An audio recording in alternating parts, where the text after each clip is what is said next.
My name's Daniel Carter. I'm 31, born and raised in a small coastal town in Maine. Though work has pulled me through Boston, Montreal, and now back to the place I swore I'd never return to. I'm an architect by trade, a storyteller by accident, and a man who knows that the sharpest turns in life often happen in the quietest moments. This is the story I've never told anyone. Call it, she was sitting alone at her husband's grave and said, "He never looked at me like you do." It started on an autumn afternoon when the air was thin enough to hear the sea breathing in the distance. I'd been sent back here for a project that no one else in the firm wanted, a restoration of the town's historic chapel, a place that had been closed for 20 years but still carried a weight you could feel in your chest. The chapel sat right on the edge of Evergreen Cemetery. On my first week, I took to walking the grounds during lunch, partly to clear my head, partly because the silence there felt cleaner than the noise of the small office the firm had rented me. That day, I saw her. She was sitting on a stone bench beside a gray headstone, her posture composed but her eyes not. There was something in the way she kept her hands folded in her lap, as though holding herself together was the only thing keeping the world from splintering. I might have kept walking, God knows I should have, but I froze. She glanced up, and it was as if the air around us shifted. "You're staring," she said softly, her voice low, unafraid. I blinked, embarrassed. "Sorry, I was just wondering why a woman my age is sitting alone at a grave," she finished for me. I shook my head. "No, wondering what you're thinking."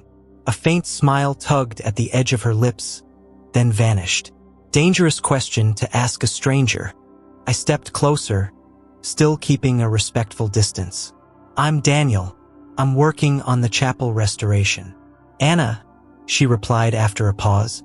"My husband's buried here." She looked back at the stone. "It's been 3 years." I said nothing. I've never been good at grief talk. Too much of it in my own family. Too many moments where words just felt like sand slipping through your fingers. Then, without looking at me, she said, "He never looked at me like you do." The words hung there, and I swear I felt the earth tilt a fraction. My chest tightened. I didn't even know what she meant exactly, but I knew it wasn't something you say lightly. The weeks after that, I kept running into her, sometimes intentionally, sometimes not.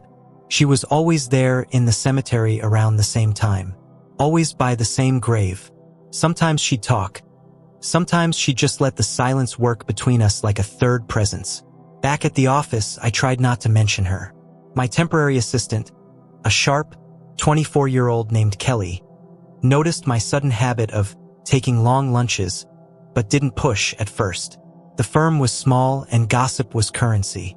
I was careful. One Thursday, while reviewing blueprints, Kelly asked, "So, who is she?" I looked up. "Who?" "The woman you think about when you're supposed to be working." She smirked. "You're terrible at hiding it." I tried to deflect, but Kelly had this uncanny ability to sniff out half-truths. "She's someone I met here, at the cemetery." That made Kelly's eyebrows rise. "Okay, that's either really romantic or really creepy." "It's not like that," I said quickly, but even as I said it, I wasn't sure it was true. The more I saw Anna, the more I learned, but only in pieces. She was a schoolteacher once. She had no children. Her husband, Mark, died in a boating accident. She wore no ring now, and sometimes, when she thought I wasn't looking, she'd glance at me with an intensity that felt both like an invitation and a warning. One late afternoon, rain clouds gathering over the headstones, she asked, "Do you believe in second chances, Daniel?" I hesitated. "In what sense?" "In the sense that some people get to rewrite the ending of their story, or at least the middle." I studied her face. "I think second chances are real, but they usually come with a price." She smiled faintly. "Smart man." When the rain started, I walked her to her car. She drove a silver sedan, older but clean. No clutter inside except for a leather-bound journal on the passenger seat. She noticed me glance at it and placed her hand protectively over it. "Some stories aren't ready to be read," she said before starting the engine. That night I couldn't sleep. I thought about the journal, about her eyes, about the way my life felt both fuller and more dangerous since meeting her. The next morning, I walked into the office to find Kelly at my desk, flipping through a file. "Your mysterious cemetery friend?" she said, almost casually. "I know her." That made me freeze. "What?" "She taught at my high school. Vanished one summer. Rumor was, her husband wasn't exactly who people thought he was." "What's that supposed to mean?" I asked carefully. Kelly shrugged. "Depends on which rumor you believe. But one thing's for sure. After he died, she didn't talk to anyone from town again. That evening, I went to the cemetery early. Anna wasn't there yet. The wind was sharp, tossing leaves across the gravel path. When she arrived, she seemed distracted, almost restless. "Daniel," she said quickly, "I can't stay long tonight, but I need you to know something." Her voice was low, urgent. "If anyone asks, you haven't seen me here lately. Understand?" I frowned. "Why?" "Because sometimes second chances come with people who don't want you to take them."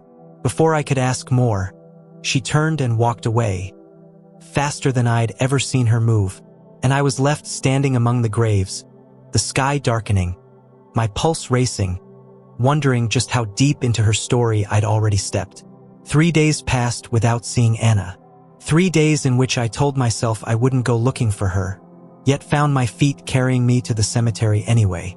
On the 4th day, she was there, but she wasn't alone. A man stood with her, tall, broad-shouldered, dressed in a charcoal overcoat that looked expensive in a way that didn't fit our small town. His hair was neatly cut, his posture military sharp.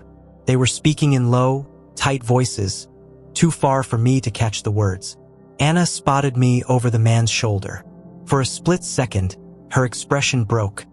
Fear, warning, something between the two. Then she masked it with a polite nod. The man turned to see what she was looking at. His eyes were pale, almost colorless, and he studied me as though memorizing my face. Then he put a hand on her shoulder, steering her away. I didn't follow, but I did notice that when she left, she didn't look back. Back at the chapel site, I tried to bury myself in work, but my mind was stuck on that man. Kelly noticed my distraction again. "You look like you've seen a ghost," she said. "Not a ghost," I murmured. "More like a shadow." "You're scaring me now," she said with a half smile, though I could tell she meant it. "Seriously, Dan, if this woman's bad news, maybe keep your distance. She's not the only person in this town. She might be the only one I can't stop thinking about," I admitted. Kelly gave me a look that was equal parts pity and disbelief. That's how trouble starts.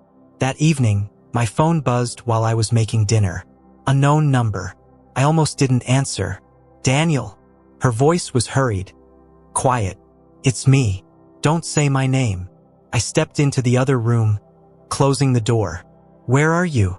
"I can't tell you," she said. "But I need to see you. Tomorrow. Not at the cemetery. There's a cafe on River Street, corner booth, back. Noon." Before I could ask anything else, she hung up. The next day, the cafe smelled of coffee and rain-soaked pavement. Anna was already there, dressed in a slate gray coat, her hair tucked under a scarf. "You shouldn't have come," she said when I slid into the booth. "You called me." Her eyes darted toward the window. "That man you saw, his name's Stephen. He's my brother-in-law. Mark's older brother." I waited. "He thinks I know more about Mark's death than I've ever said, and maybe he's right." She stirred her coffee slowly, as if weighing every word. "There are things about my marriage you don't know. Things about Mark's work." "What kind of work?" She looked me dead in the eyes. "The kind where people disappear." I swallowed. "And now you?" A shadow of a smile. "I'm harder to make disappear than he thinks. But if you keep talking to me, you won't be." Her words landed like a stone in my gut, but I didn't move. "Daniel," she said quietly, "you're kind. You look at me like you see me. Not what I've been through, not the rumors. But if you keep seeing me, it's going to cost you." I reached across the table, my hand hovering over hers but not quite touching. "Maybe I've already decided it's worth the cost." She stared at me for a long moment, something flickering behind her eyes. Then she leaned in. If you really believe that, there's something you need to know about the night Mark died.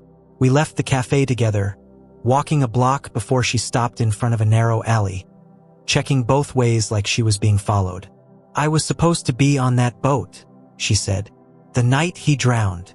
The words were flat, without tremor. But you weren't, I said. No, she replied, because Stephen showed up that afternoon and told me not to go. Said Mark had business to take care of. Said I'd thank him later. Her gaze locked on mine. The Coast Guard never found the boat, only Mark's body. And a week later, Stephen offered to help me move on. She almost spat the words. I felt my pulse in my ears.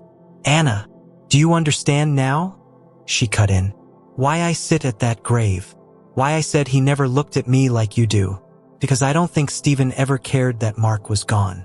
I think he wanted it. That night, I lay awake listening to the wind whip against my apartment windows, my mind chasing itself in circles. Was Stephen dangerous?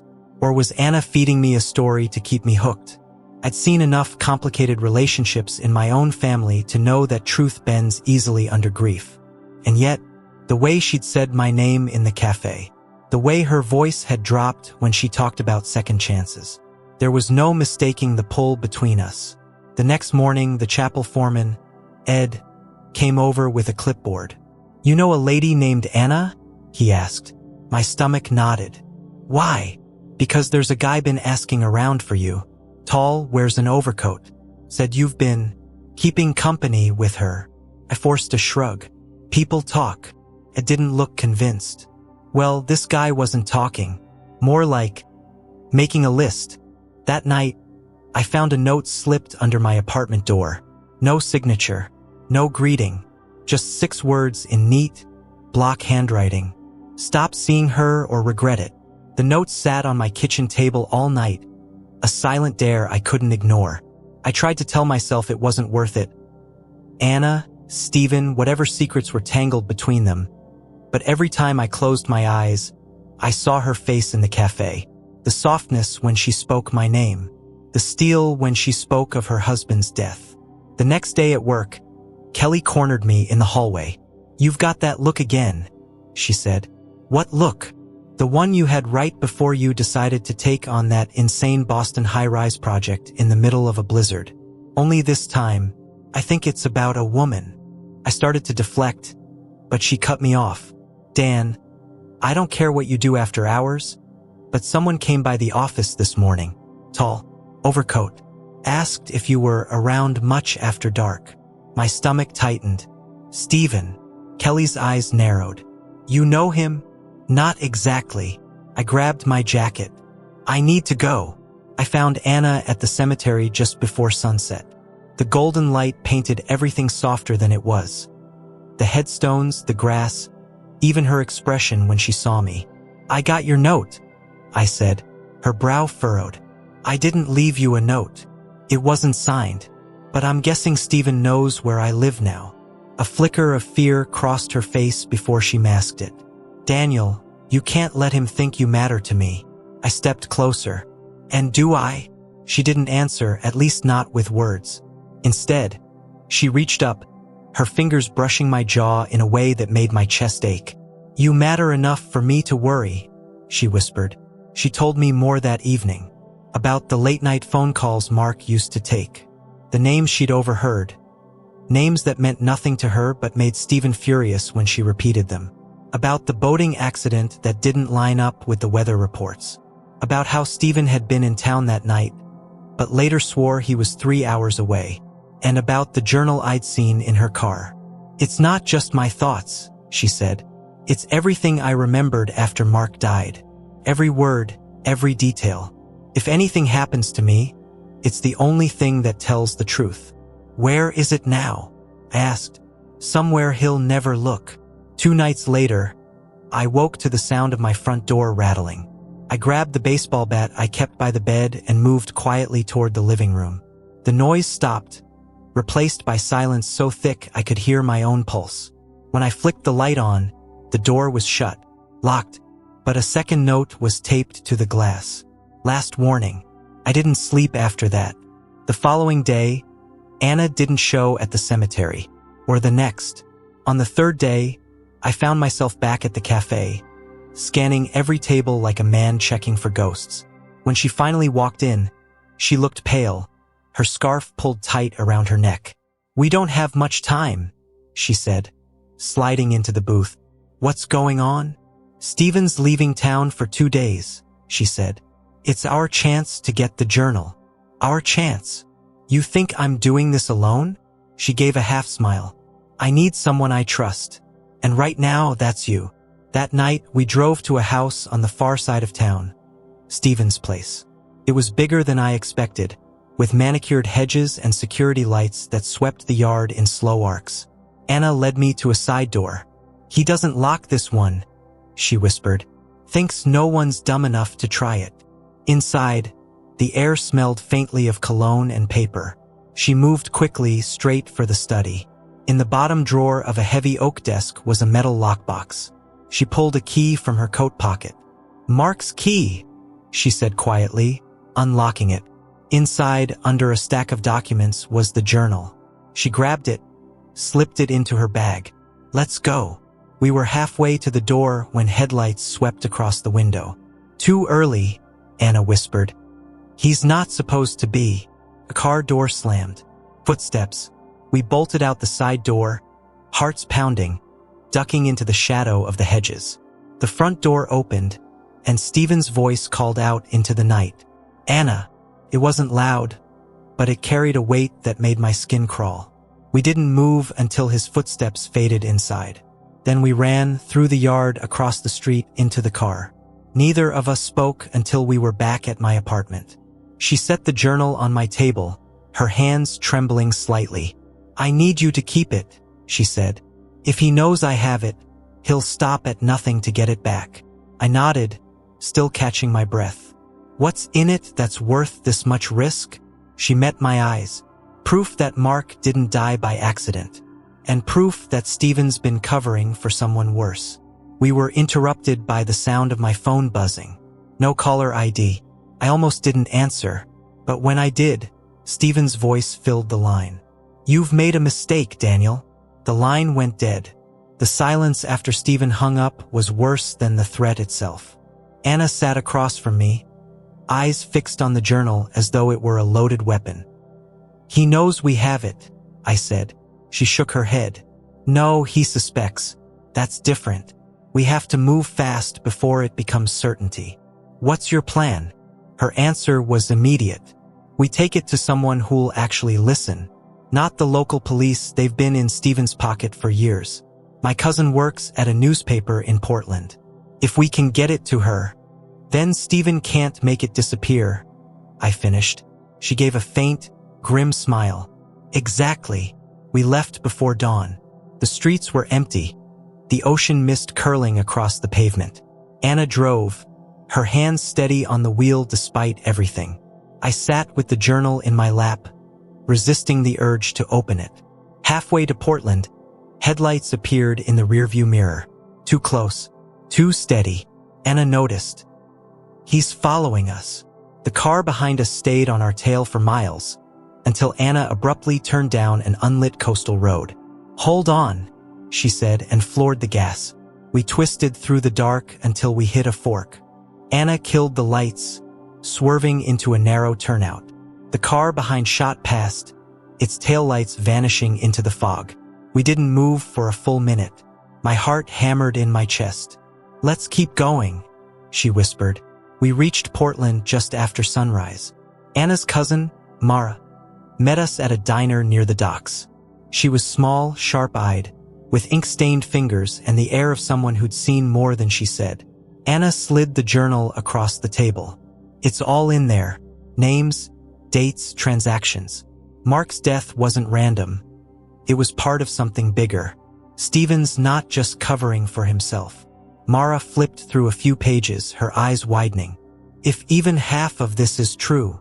"It's all true," Anna said. Mara looked at me. "You willing to stand by her when this goes public? Because once it's out, there's no going back." I didn't hesitate. I'm in. We left the journal with Mara. It should have felt like relief. Instead, it felt like the calm before a storm. That night, back in town, my apartment door was already ajar when I got home. Inside, everything was untouched, except for a single sheet of paper on my kitchen counter. She doesn't love you. I didn't tell Anna.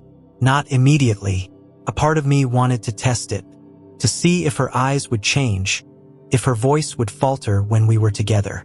But if she noticed my quietness over the next 2 days, she didn't press. Then Mara called.